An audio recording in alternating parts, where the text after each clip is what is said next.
ये कहानी एक गूंगी बहरी लड़की की है जो अपने घर में फंस जाती है। अब वो यहाँ कैसे और क्यों फंसी, किन मुश्किलात का उसे सामना करना पड़ेगा और क्या वो यहाँ से निकल पाएगी, जानते हैं इस कहानी में। तो शुरुआत में हम जंगल के बीचों बीच सुनसान जगह पर एक घर को देखते हैं जिसमें मैडी नाम की एक लड़की रहा करती थी और इस वक्त वो नाश्ता बना रही थी। अब कुछ ही देर में उससे मिलने मैडी की दोस्त आई जिसका नाम सारा था और क्योंकि मैडी गूंगी बहरी थी इसलिए सारा उससे इशारों में बातें कर रही थी। यहाँ हम जान पाई कि मैडी एक राइटर भी है जिसने अपनी एक पूरी कहानी की किताब लिख दी है और इस वक्त वो दोनों इस कहानी के बारे में ही बातचीत कर रही थी। जिस दौरान मैडी की ज़हन से निकल जाता है कि वो खाना पकने के लिए रख के आई थी और बातों में मसरूफ होने की वजह से खाना जल जाता है, जिस वजह से पूरे घर में धुआं फैल गया और फायर अलार्म बजना शुरू हो गया, जो देखकर दोनों अंदर आई और सब कुछ ठीक करने लगती है। जला हुआ खाना फेंक दिया था और फौरन फायर अलार्म को बंद कर देती है। सारा मैडी से माफी मांगती है कि सॉरी, मैंने तुम्हें बातों में लगाया और तुम्हारा खाना जल गया। जिसके बाद हम मैडी से इशारों में पूछती है कि चलो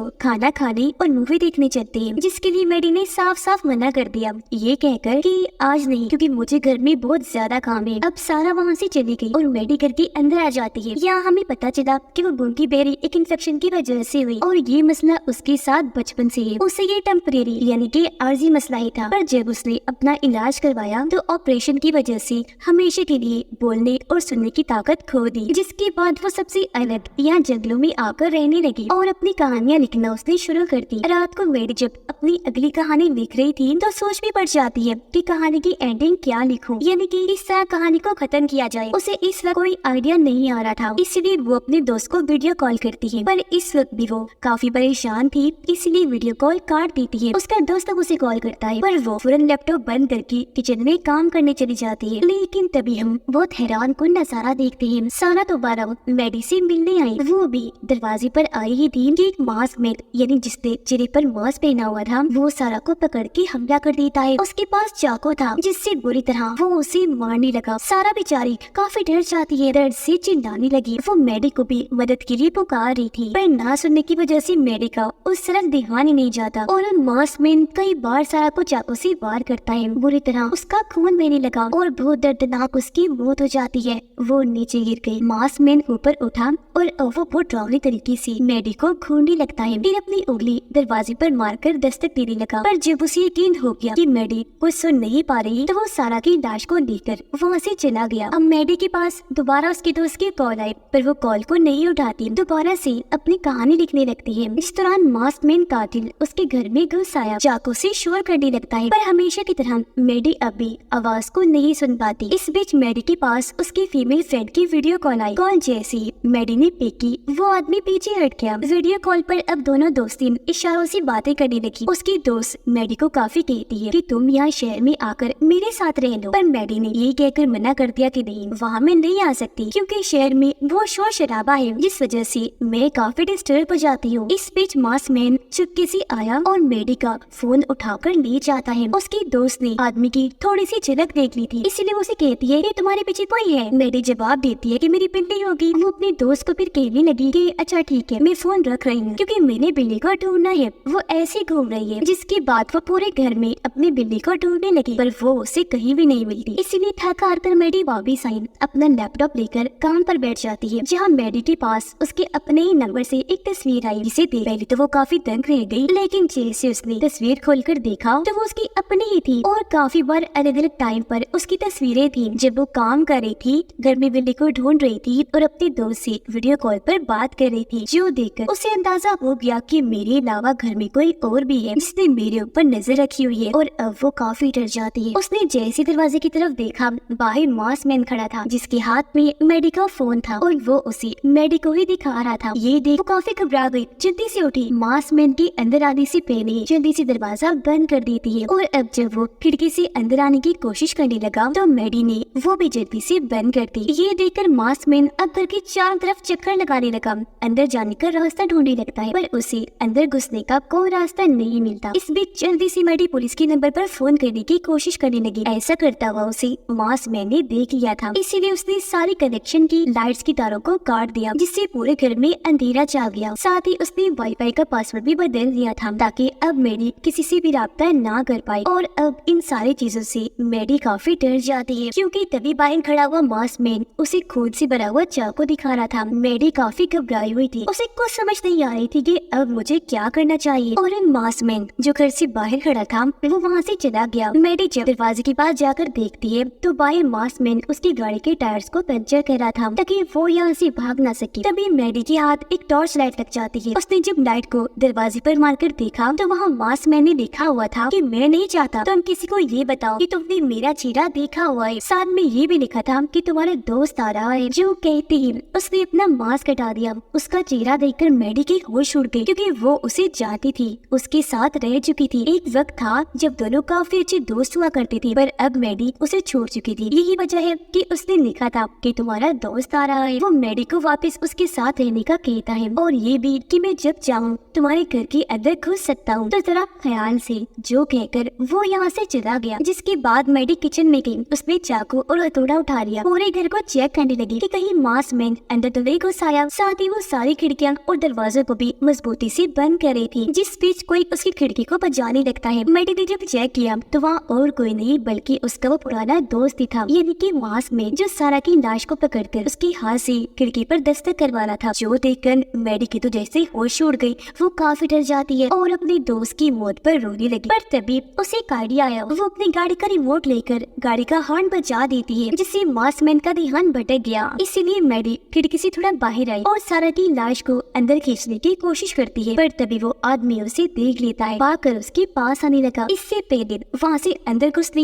ये मैडी को पकड़ने की कोशिश करता, वो वापस अंदर आकर जल्दी से खिड़की को बंद कर देती है। पर तब तक मास्कमैन ने नीचे से खिड़की को पकड़ लिया था, जिसे जोर लगाकर वो खोलने की काफी कोशिश करने लगा। जो देखकर मैडी पास पड़े हथौड़े से उसके हाथ पर वार करती है। मास्कमैन को तकलीफ हुई, वो फौरन हाथ खींच लेता है। तब जल्दी से मैडी इस खिड़की को भी लॉक कर देती है। कुछ देर बाद जब मास्कमैन दरवाजे से दूर गया तो मैडी वहाँ से भागने की कोशिश करती है, लेकिन फिर से वो उसे देख चुका था। वो हमला करने आगे बढ़ा, इसीलिए मैडी को वापस घर की तरफ आना पड़ा। वो उसके बिल्कुल पीछे था। तीर कमान से मैडी पर हमला करने ही वाला था कि सही वक्त पर वो अंदर चली गई। फौरन दरवाजे को बंद कर लेती है और इस तरह उसने अपनी जान बचा ली। वो फायर अलार्म देखकर ऊपर वाले कमरे में आती है। खिड़की के पास आकर मास्कमैन का ध्यान भटकाने का फैसला करती है। फायर अलार्म को ऑन करके काफी दूर फेंक देती है। जो देखकर मास्कमैन फायर अलार्म के पीछे जाने लगा। इस तरह उसका ध्यान भटक गया और मैडी ऊपर वाले कमरे से बाहर छत पर आकर वहाँ से भागने लगती है। पर इस बार भी मास्कमैन उसे देख चुका था। मैडी ऊपर चढ़ी रही थी कि तभी वो उस पर तीर कमान से वार कर देता है। तीर आकर सीधा मैडी की टांग में लगा, जिससे उसे बहुत दर्द हुई। पर वो जैसी तैसी ऊपर आकर अपना तीर निकालती है। काफी जख्मी हो गई थी और अब उसे अंदाजा हो गया था कि मैं और नहीं चल सकती। उसका पीछे करते करते अब मास्कमैन भी ऊपर चढ़ने लगा। अपना तीर कमान ऊपर वाली छत पर रख के जैसे चढ़ने लगा, सामने मैडी आ जाती है। वो उसके मुंह पर मारकर नीचे फेंक देती है, जिससे मास्कमैन बिना अपने तीर कमान के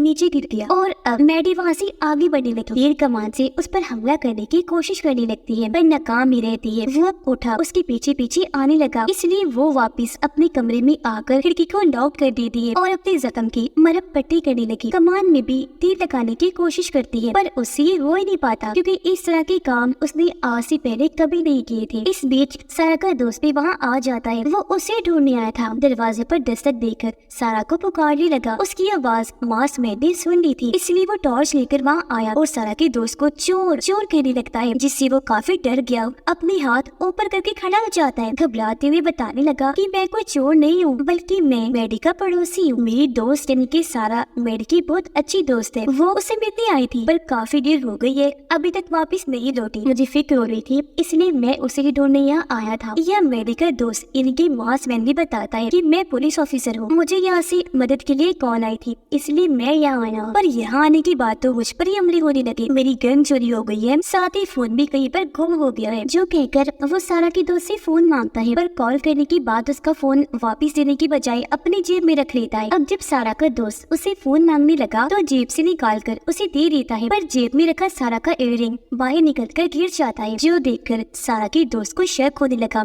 कि यहाँ कुछ तो गड़बड़ जरूर है। वो सोच में पड़ गया। फिर एकदम से ही पूछता है कि मैडी तो न बोल सकती है और न ही सुन सकती है, तो फिर तुम्हें किसने फोन किया था? ये सुनकर मास्कमैन सोच में पड़ गया। पहले तो हिचकिचाने लग जाता है, फिर थोड़ा सोचने के बाद कहता है कि हो सकता है कॉल तुम्हारे दोस्त सारा ने ही की हो। उसकी बातों से सारा के दोस्त को पूरा यकीन हो गया कि ये झूठ बोल रहा है, इसीलिए वो उसे बातों में उलझाकर हाथ में पत्थर उठा लेता है। लेकिन इससे पहले की वार करता मैडी, जिसने सारा की दोस्त को देख लिया था, वो जोर जोर से मदद के लिए चिल्लाने लगी। दरवाजा पीटने लगती है। उस तरफ जैसी सारा की दोस्त ने देखा, उसका ध्यान भटक गया। जो मौका देखकर मासमैन उसके गर्दन में जल्दी से चाकू घुसा देता है। उसका गला काटा गया। वो तेजी से खून बहने लगा। वो तड़पते हुए नीचे गिर गया। ये देखकर मासमैन को लगता है जैसे वो मर गया है, इसलिए पास जाकर चेक करने लगता है। पर एकदम सारा का दोस्त उठा और मासमैन को पकड़ के नीचे गिरा देता है। उसे उल्टा सीधा करके जोर से गला पकड़ लेता है और मैडी को वहाँ से भागने का कहने लगता है। अब वो जैसे घर से बाहर आई, उसके सामने मासमैन आ गया, जो उसे पकड़कर पहले जमीन पर लिटाता है, फिर ऊपर बैठकर पत्थर से उसके सर पर वार करता है। कई बार उसने मैडी के सर पर मारा, पूरा सर कुचल दिया, जिससे बहुत बुरी उसकी मौत हो गई। पर ये हकीकत नहीं थी, बल्कि ये सब तो मैडी के ख्याल में चल रहा था। दरअसल उसे लग रहा था कि अब मैं यहाँ से कभी बचकर नहीं जा पाऊंगी। और जो कुछ मैडी ने ख्याल में अपने साथ होता हुआ देखा, यानी कि मासमैन ने सर कुचल कर मार दिया, वो तो असल में सारा के दोस्त के साथ हो चुका था। मासमैन ने उसके सर का मार मार कर बुरा हाल कर दिया, जिससे उसकी मौत हो गई। अब यहाँ मैडी को एहसास हुआ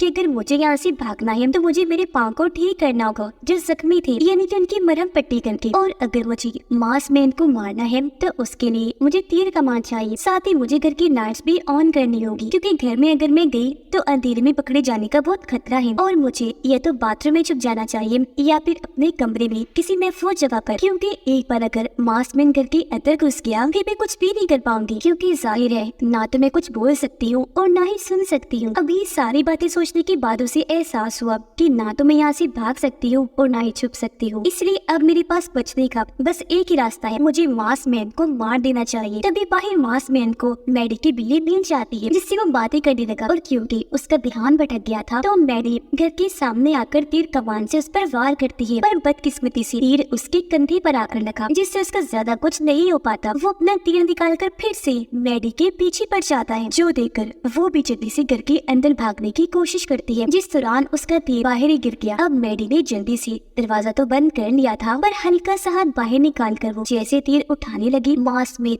बुरी तरह उसका हाथ दरवाजे में फंसाकर तोड़ देता है और खुद भी अपना पैर उस पर दे मारता है। उसके हाथ का बुरा हाल हो गया, पर फिर भी जैसे तैसे उसने हाथ अंदर किया और जल्दी से दरवाजे को बंद कर देती है। पर वो अब डर से बहुत चिल्ला रही थी, क्योंकि बुरी तरह उसका हाथ टूटा था और बेचारी को तीर भी वापस नहीं मिला। उसकी ये हालत देखकर मासमैन काफी खुश हो रहा था। वो बेचारी डर से बहुत रोने लगती है, पर कुछ ही देर में हिम्मत करके वो उठी और अब वो भी दरवाजे पर अपने खून से धमकी लिखने लगती है, जिसके बाद वापस आकर अपना लैपटॉप खोलती है और कहानी की आखिर में इस कातिल मासमैन की पहचान लिखती है, यानी कि उसका कद कितना है, आंखें किस रंग की है, उसके जिस्म पर कहाँ टैटू बना हुआ है, बाल कैसे है, वगैरह वगैरह। बाहर मासमैन भी बहुत गुस्से में आ गया था और अब वो बुरी तरह दरवाजा तोड़ने की कोशिश करने लगता है, जो देखकर मैडी भी चाकू लेती है और जल्दी से बाथरूम में जाकर बैठ गई। चाकू का रुख उसने दरवाजे की तरफ कर लिया कि जैसे वो अंदर आएगा मैं उसे मार दूंगी। वो मासमैन का इंतजार करने लगती है, पर हैरत हमने देखा कि मासमैन तो उसके बिल्कुल पीछे बार टब में आकर बैठा हुआ है। वो उसका मजाक बनाते हुए कहता है कि हो सकता है मैं तुम्हें सही जगह पर चाकू मारूं तो तुम दोबारा बोलने लगो। पर अब मैडी उसकी सांसों की आवाज से महसूस कर लेती है कि वो मेरे पीछे है, इसलिए घूमकर उस पर चाकू से हमला कर देती है। बुरी तरह उसके अंदर चाकू घुसा कर वहाँ से भाग गई, किचन में आकर जमीन पर बैठ जाती है। और अब जैसे ही मासमैन उस पर हमला करने के लिए आया तो वो कीड़े मारने वाला स्प्रे उसकी आंखों में डाल देती है, फायर अलार्म बजा देती है, जिससे पूरे घर में शोर होने लगा और उसकी आवाज से मासमैन को तकलीफ होने लगी। उसे गुस्सा आ जाता है, इसलिए वो मैडी पर हमला करके उसे काफी पीटता है, जिसके बाद नीचे गिरा देता है। फिर उसके ऊपर बैठकर काफी मारने लगा, उसका गला दबाने लगता है। पर इस बीच मैडी के हाथ नोकदार हथियार लग गया, जिससे वो मासमैन के गले भी घुसा देती है। उसका भी बुरी तरह खून बहने लगा और अब यहाँ आखिरकार उसकी मौत हो जाती है। सब नॉर्मल होने के बाद वो पुलिस को कॉल कर देती है, पर इस बात से वो बहुत खुश थी कि थैंक गॉड आखिर मेरी जान बच गई, जिसकी उम्मीद मैंने खो दी थी। पर क्योंकि उसने डट कर मासमैन का मुकाबला किया तो आखिर उस मुसीबत से अपनी जान बचा ली। और इसी के साथ इस फिल्म की कहानी यहीं पर खत्म हो जाती है।